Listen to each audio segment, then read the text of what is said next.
My story about what makes work meaningful begins at this jet engine at the Thermotechnical Institute of the University of Leuven. Because it reminds me of my grandfather. My grandfather was a pilot. During the Second World War, my grandfather was about 10 years old. And for him, there was a time of excitement. Because when the fighter planes were flying over the country, he wasn't afraid. He didn't hide in the cellars, no. He climbed into the trees to look at the planes. And he started to dream of becoming a pilot. My grandfather didn't consider flying as work. Work for him was something you have to do. Something you do for the money. A sacrifice. But that was not what being a pilot was about for my grandfather. Being a pilot for him was about challenging gravity. Was about exploring the world. Being someone. Status. And most of all, being a pilot was about having wings, flying, freedom. So to a great extent, his life as a pilot defined who he was. Now that was rather exceptional for those days, but today a majority of people want to find meaning in their job and self-development. They want their work to fulfill personal needs. More than ever, the why of work is a matter of meaning and personal development. In Europe, up to 85% of the working people claim to work not just for money, but to develop themselves, to mean something for society, to meet new people. According to an American study by Pew Research, to what makes life meaningful and what is essential for a meaningful life, a vast majority of Americans answer having a job you enjoy, way more than having children or having a lot of money. And another American study by Imperative shows that only 1% of the full-time workers say, I have a meaningful life, but I don't have a meaningful job. So this means that today it is statistically almost impossible to lead a meaningful life without a meaningful job. So we see a merging of the professional life and the private life, or of the economic life and the spiritual life. Actually, I should say a re-merging, because before the Industrial Revolution, the economic life and the spiritual life were also very much intertwined.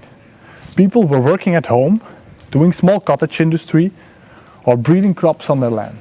And they were working on the rhythm of nature and according to religious prescriptions. Work was a way to serve God. And you couldn't work on holy days, like Sunday in Christianity or Saturday in the Jewish tradition. Now that changed during the Industrial Revolution. People were dragged out of their homes to work in factories. And it didn't matter anymore who you were or what you believed in. What mattered is, can you work and can you work hard? And people were no longer working according to religious prescriptions, but according to economic dogmas of productivity, of efficiency. Today we see a re-merging of the spiritual life and the economic life. Take, for example, remote work. Even before the corona pandemic, more and more employees had the opportunity to work from home and to integrate work in their lives. 70% of the employers today find it very important that their employees consider their job as a source of meaning. So increasingly, we are shaping work according to our personal need for meaning. Now, how does meaning work? The American psychologist Michael Steger of the University of Colorado makes a distinction between three types of meaning. The first one is coherence. We can only find something meaningful if we understand it. Take a bunch of letters in a chaotic order. They are pointless, they're meaningless. Once the letters are in the right order, they become meaningful. That's the cognitive meaning of meaning. The second type of meaning is purpose. Something becomes meaningful if it gives direction to our lives, if it serves something in the future we aspire. For instance, I study in order to get a job in the future, or I live in a sustainable way to leave a better planet for future generations. So, something in the present becomes meaningful in terms of the future. That is what purpose is about. The third type of meaning is significance or intrinsic value. Something is meaningful because it aligns with who I am and what I value in life. For instance, celebrating your birthday with your friends or spending time with your family or your children. That is what significance is about. So coherence, purpose, significance. These are the three different types of meaning, but they have one thing in common. Every time They are about an experience of connection. Coherence is about the logical connection between things that makes us understand things. Purpose is about the connection between present and future. And significance is about a connection between myself and what I experience in the outside world. So in essence, meaning is an experience of connection. So meaningful work is about experiencing connection at work. Now, which kind of connections? There are 4 connections that need to be fulfilled. The first one is the connection between me as a person with a certain set of values, dreams, and skills, and what I do, my job, and the tasks I fulfill. The connection between those two, that's authenticity. That's the first meaning maker.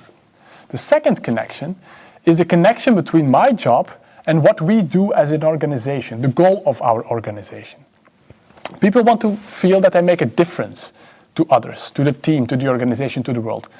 This connection is called contribution. The third connection is about the social connection or sense of belonging. Do I feel that my personal values fit within the cultural values of this organization? And the last connection, which is called purpose as well, is a connection between the identity of the organization and what the organization is actually doing and the goal of this organization. The more people experience these connections at work, the more they consider their job as meaningful. So if you're a business leader or a team leader, and you want to tap into that need for meaning of your employees, this theory might help you explain what makes work meaningful. But theories explain, they don't connect. Stories do. Ever since the beginning of mankind, we've been telling stories, as the famous historian Harari explains. Stories have the ability to create meaning and to create connection. So start with the stories of your employees. When do they feel energized at work? What makes them proud of their work? Stories disclose what matters to people. Now, more than 20 years ago, I started as a philosophy student at this university in Leuven. In this classroom, I had my first courses in philosophy. And I remember back then friends asking me, what are you going to do with philosophy? How are you going to earn a living with philosophy? Now, at that time, I didn't know, because that was not what my choice to do philosophy was about.